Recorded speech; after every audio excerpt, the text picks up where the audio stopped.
সে তোমার কাছে দুইটা পয়েন্ট দেওয়া আছে, এ হচ্ছে 1,2 and b is 5,6. সো আমি বললাম যে এ বি স্ট্রেট লাইনের ইকুয়েশন কি, কিভাবে করব। সো এটা দেখে অনেকে হাসতে পারে যে ভাই এটা তো আমরা 9-10 করে এসেছি, এটা আসলে এভাবে দেখানোর দরকার কি। সো 9-10 আমরা কিভাবে করছি, আমরা হচ্ছে পয়েন্ট পয়েন্ট ফর্মুলা ইউজ করছিলাম, রাইট।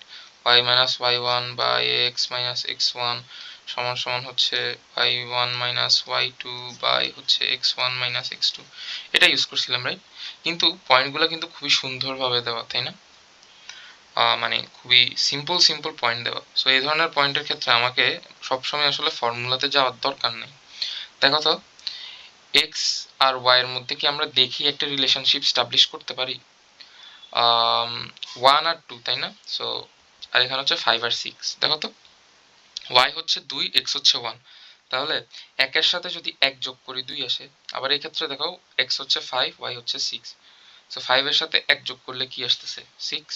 দ্যাট ইজ, আমি যেটা বলতে চাচ্ছি, এক্স এর সাথে যদি আমি 1 যোগ করি তাহলে কি আমি ওয়াই পাইতেছি না? সো এটাই আসলে আমার ইকুয়েশন, ঠিক আছে। খুবই সিম্পলি আমরা করে ফেলতে পারছি উইদাউট এনি ফর্মুলা। আবার ধরো, এখন তোমাকে কমপ্লিটলি ডিফারেন্ট দুইটা পয়েন্ট দেওয়া। লেটস সে a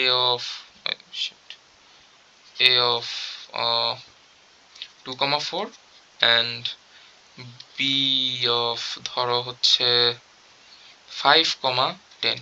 ঠিক আছে, এখন যদি আমি এ বি এর ইকুয়েশন বের করতে বলি তাহলে কেমনে করব? আবার দেখো তো, ওয়াই আর এক্স এর মধ্যে একটা রিলেশনশিপ দেখেই কি স্টাবলিশ করা যায় কিনা। লেটস সে এটা হচ্ছে আমার ওয়াই, তো দিস ইজ এক্স।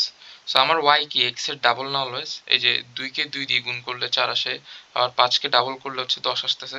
সো আমি জাস্ট দেখেই বলে ফেললে মানে বলে ফেলতে পারতেছি যে হচ্ছে ওয়াই হচ্ছে অলওয়েজ এক্স এর ডাবল হবে, that is Y equal to 2x। দেখে যদিও মানে মনে হইতে পারে যে এটা আসলে মূল বিন্দুগামী, এটা তো আসলে মনে হচ্ছে না, but actually this is true. আমরা যদি এই পয়েন্ট পয়েন্ট ফর্মুলা ইউজ করি তাহলেও আমাদের সেম আনসারই আসবে।